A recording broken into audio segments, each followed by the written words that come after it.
Now, on 105.9 FM and streaming worldwide on the WMAL app. O'Connor and Company.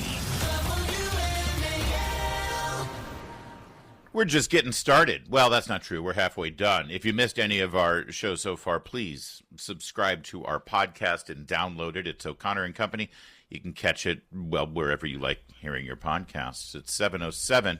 Joining us in just 30 minutes, Guy Taylor of the Washington Times gets some developments out of Israel and the situation in Gaza.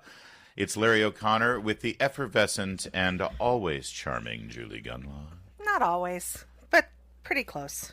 Well, even when you're a little prickly, it's charming in its own way. Oh, sure. Why do I feel like I'm in trouble?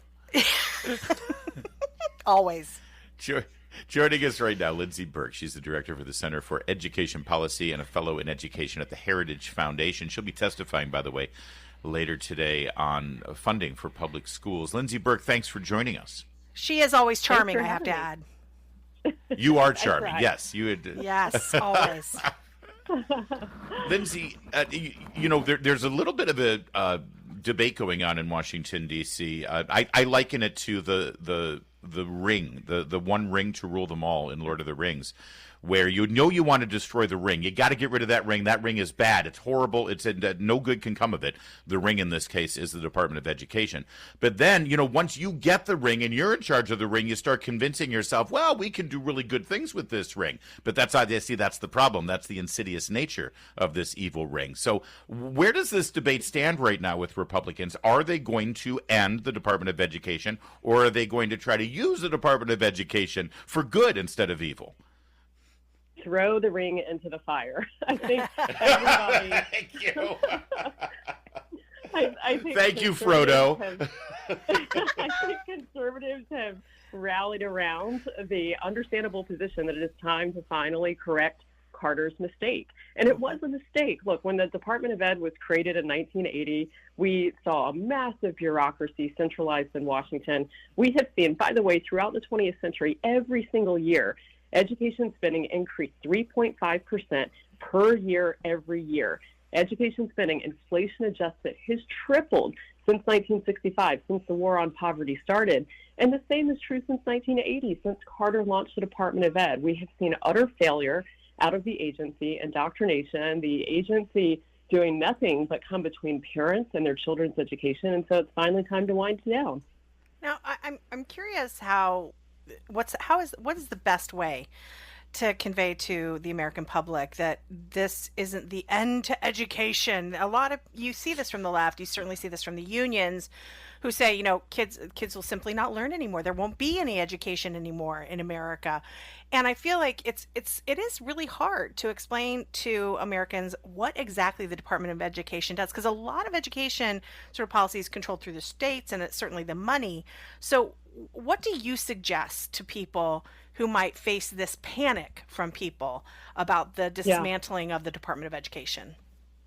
Yeah, Julie, that's such a good question, and it's such an important level set, because you're right. The Department of Ed and federal education funding, for that matter, for K-12 education is less than 10% of all spending on K-12 schools. States and localities fund 90+% of all spending on K-12 education. And Education Secretary Betsy DeVos, former Education Secretary, has been making this point really nicely lately. She has been reminding everybody that, look, the Department of Education does not pay a single teacher's salary. It does not run a single school. It does not educate a single child. And so eliminating the department simply means that we shift some appropriate, and there are very few, programs to other federal agencies, and then we start to wind down those that are ineffective, duplicative, or inappropriate. And the last thing I'd point out on that is all of these programs predated the creation of the Department of Education. Yes. Spending for children with special needs, spending for children in low-income school districts, all of that's been around since 1965. It has nothing to do with the creation of the bureaucracy in 1980 that is the federal agency. So Lindsey Burke's our guest, Director for Center for Education Policy at Heritage Foundation. This testimony today, what committee are you in front of today? So this is the Labor HHS Appropriations Subcommittee. Okay. But this is important because, listen, we're embarking upon this reconciliation process. It's going on. We had a big vote on the budget last night. Speaker Johnson, absolutely victorious. Well done there. And now we're trying to figure out a lot can get done in a reconciliation bill, and it only requires a bare majority in the Senate. You don't need that 60-vote filibuster-breaking majority. And we know that President Trump has been pretty open to the idea of school choice. What can lawmakers do today? What will you communicate to them today about how they can advance school choice across the board via this reconciliation package? That's a great question. And reconciliation has unique parameters. Spending has to be mandatory. It has to have a significant political or budgetary impact. And so there are very specific parameters around what you can do in a reconciliation package. I think one of the most promising and exciting developments would be for Congress to rally around this idea of eliminating massive, excessive higher education subsidies. So eliminating the PLUS loan program, which is mandatory spending in reconciliation. But to your point around advancing education choice, there are creative ways in reconciliation that you could advance education choice. There's enthusiasm around a federal tax credit scholarship program. There's also interest in things like, say, conditioning a state's municipal bond exclusion on whether or not that state has school choice. So there are creative ways that you could advance education choice. And in general, as a general matter, Congress should step up and provide school choice to active duty military families. These are the families that support our national security, and therefore it's a federal imperative. They should advance school choice for Native American children in these underperforming, terrible Bureau of Indian Affairs schools. And finally, they should turn D.C., which is under their jurisdiction, despite what Delegate Eleanor Holmes Norton wants to believe, into an all-school choice district and universal school choice area. And so there's a whole menu of options that's available to Congress, some of which you can do in reconciliation, some of which will require that 60-vote threshold. Gosh, everybody wants to get out of D.C. That might get people to moving to D.C. That's right. If that actually happens. My goodness. Talk to us a little bit about Linda McMahon. She's expected to be approved by the Senate. I think this week is the vote. And if you give us just a highlight of what are the first steps in dismantling this department? Yeah. Well, I think there are three big buckets. Everybody's sort of waiting on what we have heard is a forthcoming executive order to potentially right-size or start the process of winding down the department. So we'll see what that holds. I could imagine it directing Congress to come up with a plan to do so. And then, Larry, you mentioned reconciliation earlier. There are some things you could do in reconciliation to advance the goal around mandatory spending. And then the third thing is the harder lift, but ultimately what's going to have to happen, which is a Department of Education Reorganization Act, a comprehensive proposal to actually eliminate ineffective, duplicative, and inappropriate federal programs and shift all of those few remaining programs to other more appropriate agencies. And so the incoming secretary has been vocally supportive of this idea and goal of President Trump to downsize, at the very least, the Department of Education. So we've got a real opportunity. And quite frankly, if we don't get it done now, I don't know when it's going to happen. This is our best opportunity to finally, again, correct Carter's mistake and eliminate this bureaucratic boondoggle, to quote Reagan. Well, and by the way, if anybody's whining and complaining about the end of the Department of Education, again, look in the mirror. From what they did during the lockdowns and keeping our kids out of school and allowing the teachers union to run roughshod, to spending, what was it, over $100 million in grants for DEI programs instead of for books and for school supplies and the things you thought the education department was doing. They created the scenario where it was ripe for its destruction, and God bless it. Throw it into the fire. Throw it in the Mount Doom. I love it. You're climbing Mount Doom with us, aren't you, Lindsey Burke? That's right. With Sam and Frodo, we're all going to do it, and then Randy Weingarten's going to be just like a Gollum, grabbing onto the ring as she falls into the. I've taken this analogy too far, I think. I think so. We should let Lindsey quit get while to I'm work. behind. Thank you, Lindsey. And Thanks, good luck Lindsey. today. Thank Break you. a leg up there on Capitol Hill. Thank Can we you say so break much. a leg in this context? All right. You can. 7:16. Let's get straight to Jamie Whitney. I'm kind of a Tolkien geek. I'm a nerd when it comes to Lord of the Rings. I watch it like twice a year. WMAL, making sense of the news. I'm getting on a plane tomorrow to fly to the West Coast to do some wedding planning for my daughter, who's getting married in, oh my Lord, in 2 months my daughter is getting married, Julie. Wow. My life is flashing before my eyes. And so, of course, as I'm about to board a commercial airliner to fly to the West Coast, I love hearing stories like this. Another near miss, this time in Chicago, involving a Southwest jet. Here's Mike Tobin of Fox reporting on what happened. The NTSB and FAA are now investigating this near miss at Chicago's Midway Airport. Video shows Southwest Flight 2504 inbound from Omaha, coming in for a landing, but just before the wheels touch down, a private twin jet, FlexJet 560, is seen crossing the runway. The way Southwest puts it, the crew performed a precautionary go-around. We've got audio of the conversation with the FlexJet and the tower. FlexJet 560, turn left on runway 4 left, cross runway 31 left, and hold short of runway 31 center. Right, left on 4 left, cross the 22 or 13 center, FlexJet 560. FlexJet 560 negative, cross runway 31 left, hold short runway 31 center. Cross 31 left, hold short 31 center. So you hear the tower tell the FlexJet to cross runway 31 left. That's one of the thinner runways to the bottom left of your screen.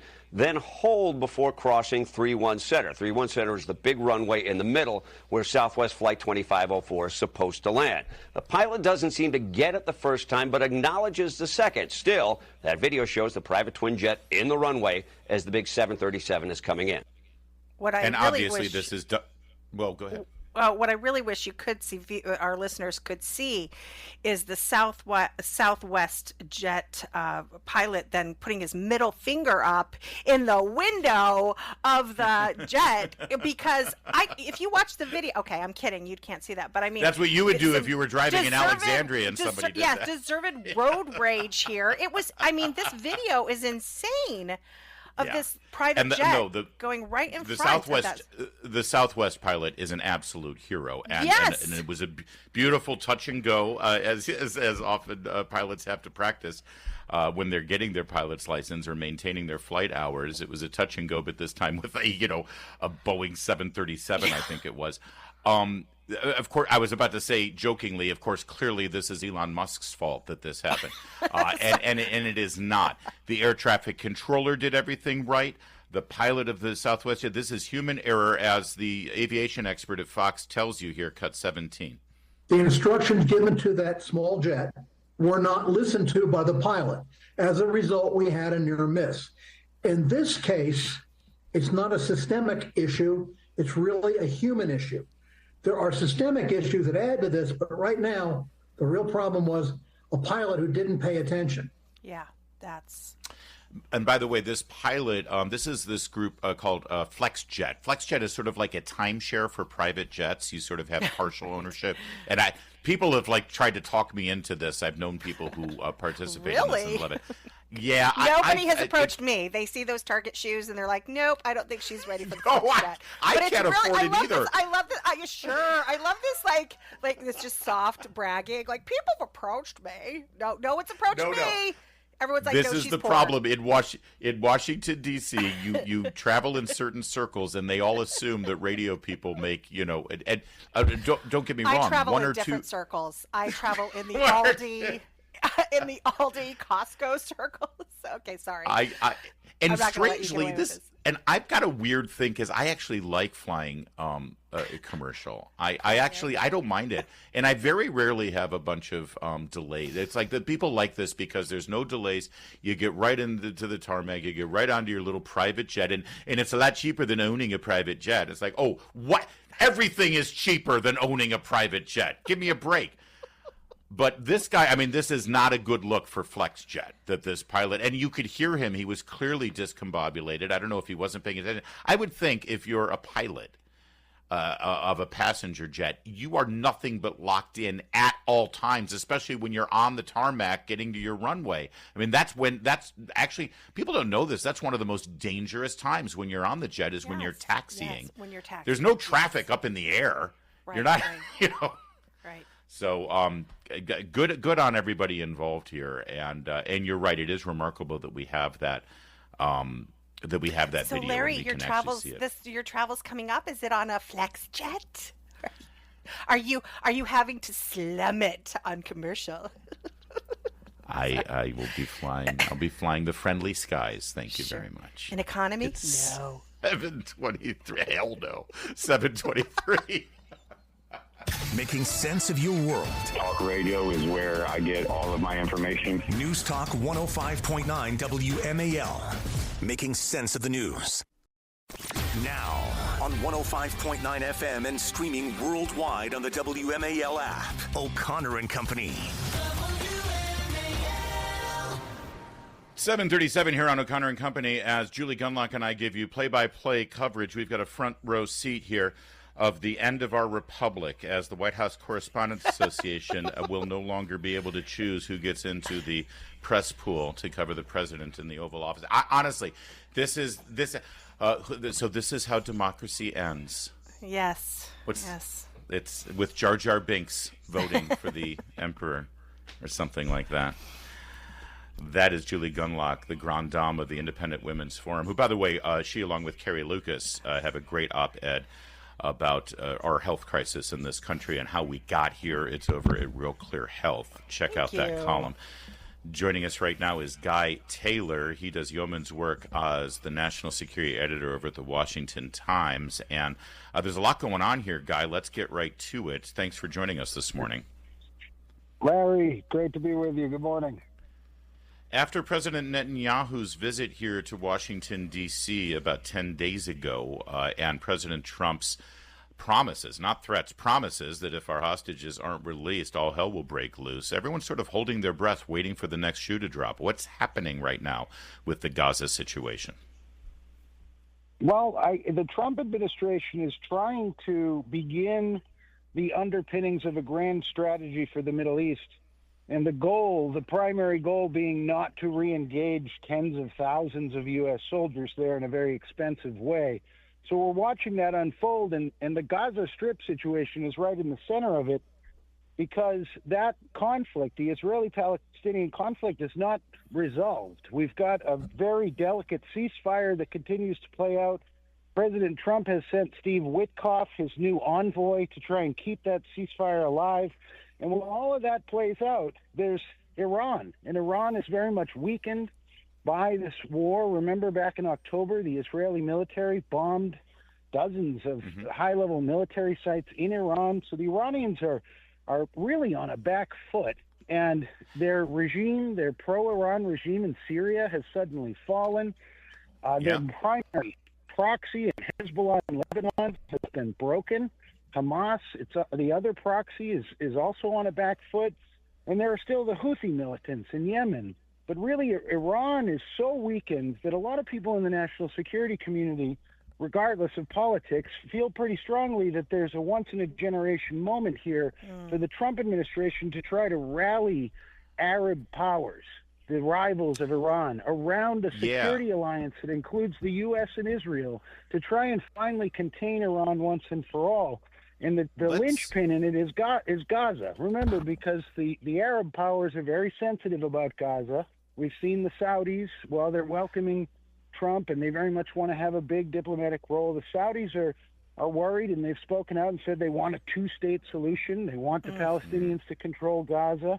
Same with the United Arab Emirates. Those are probably the two wealthiest, biggest powers, the Qataris also, and then Jordan and Egypt. So that's really the balancing act for Trump.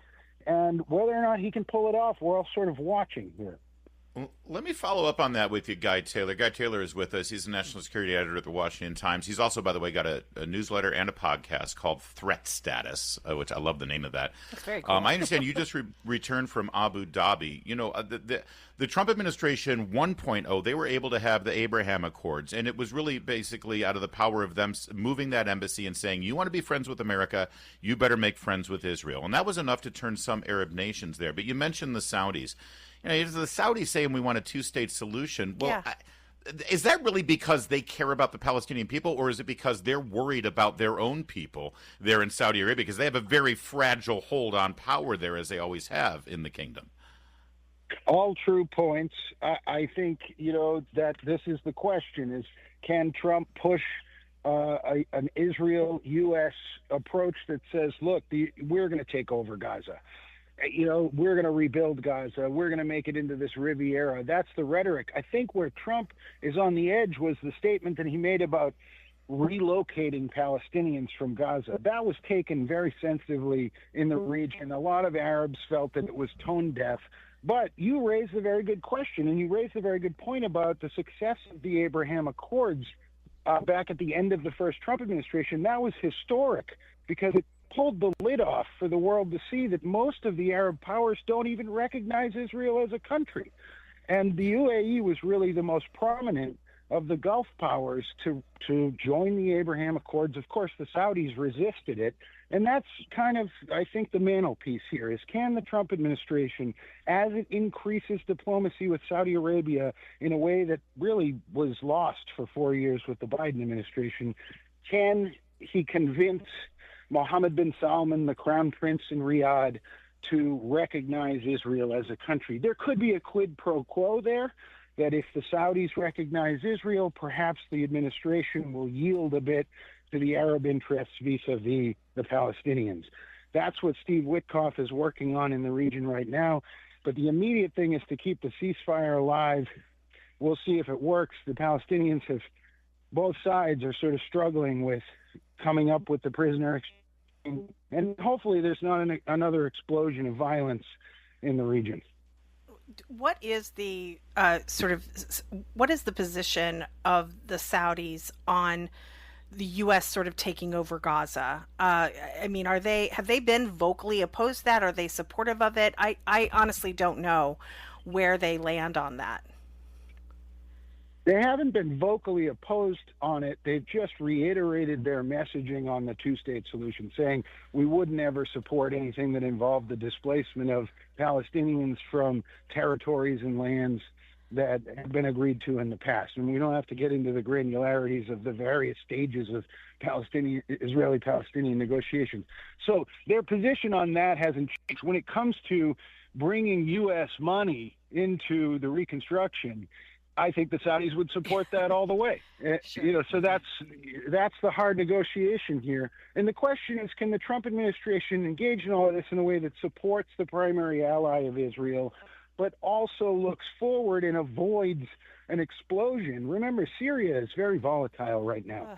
Everyone is celebrating that the Assad regime has been ousted, but the situation inside Syria is right. Volatile in that there are lots of militias, and it's not clear that without support from outside partners that Syria can hold without falling back into a chaotic civil war that foments another rise of Islamic State that becomes a global terrorist problem where everyone's looking to the United States to engage and try and stop this, because it does pose real national security threats in Europe and the U.S. So it's a volatile situation. I think it's very interesting the amount of show that the administration very early on here has made diplomatically. Marco Rubio, you mentioned that I was in the Emirates in Abu Dhabi last week. I was actually attending the International Defense Expo, which is essentially the biggest arms bazaar in the world. The United States military and all the U.S. defense companies were there, as well as the Chinese, the Russians, almost a surreal weapons expo. But Marco Rubio, after going to Riyadh, Rubio showed up at IDEX, at this exposition, and met with the Emirati leaders. They had a very positive meeting, but the Emiratis did say, they echoed the statement of the Saudis, that Gaza is very important to us, and we won't support displacing Palestinians. So there's a little bit of a pretzel here, as always in the Middle East. Gaza's really important to Israel too, like life or death important to Israel. So that's right. Listen, we got to leave it there. I do like the picture you painted though of that weapons bazaar. It sounds like Tony Stark is there with Stark Industries, showing everybody the latest. It's a totally missiles. Interesting event. We have coverage of it still up at Washington Times Excellent. On threat status. Hopefully people will. Well, listen, our Thanks, listeners guys. like to be plugged in and start their day a little bit smarter, mostly because of Julie and Patrice and our great guests like Guy Taylor. So if that's the case, if that's you, you should subscribe to the podcast and to the newsletter, Threat Status. Threat Status, get it over there at the Washington Times. Thank you, Guy. It's 7:46. Miss anything? Don't worry, we've got you covered. Get today's breaking news on the Vince Colonnese Show, weekdays 3 to 6, right here on WMAL. Oh, you beautiful bill, you great big beautiful bill. One big beautiful bill crossed a major hurdle yesterday as Speaker Mike Johnson herded the cats and got his 217 to 215 vote on a budget resolution. People said he couldn't do it, but he did. He's got the one big bill. Now, the Senate is still going to try to undermine it with two separate bills. But as of now, with only Tom Massey of Kentucky going astray here, he passed it. And by the way, this bill includes $4.5 trillion in tax cuts, including no tax on tips and no tax on Social Security as well. Not one Democrat voted for it. So every single Democrat voted against no tax on tips. I hope the working men and women are paying attention to their refusal to support them. It's really interesting. Trump, by the way, he's still sort of up in the air about whether he goes the House direction or the Senate direction. It's really funny. It's like he doesn't really care, but I do think it's better to do everything in one big bill this time through rather than have to go through two fights, because Johnson's he's got such a narrow margin. That's the thing. When it's such a narrow margin like this, it's just there's so many opportunities to mess it up. So just get it done with. Exactly. But it didn't end up being one of those. Remember when Tom DeLay used to keep the vote open for a day and a half, and he'd be wrangling, literally, people say, oh, he's twisting arms. No, Tom DeLay would literally twist your arm. Come to the monocle, pick you up by your collar, drag you to the floor. Yeah.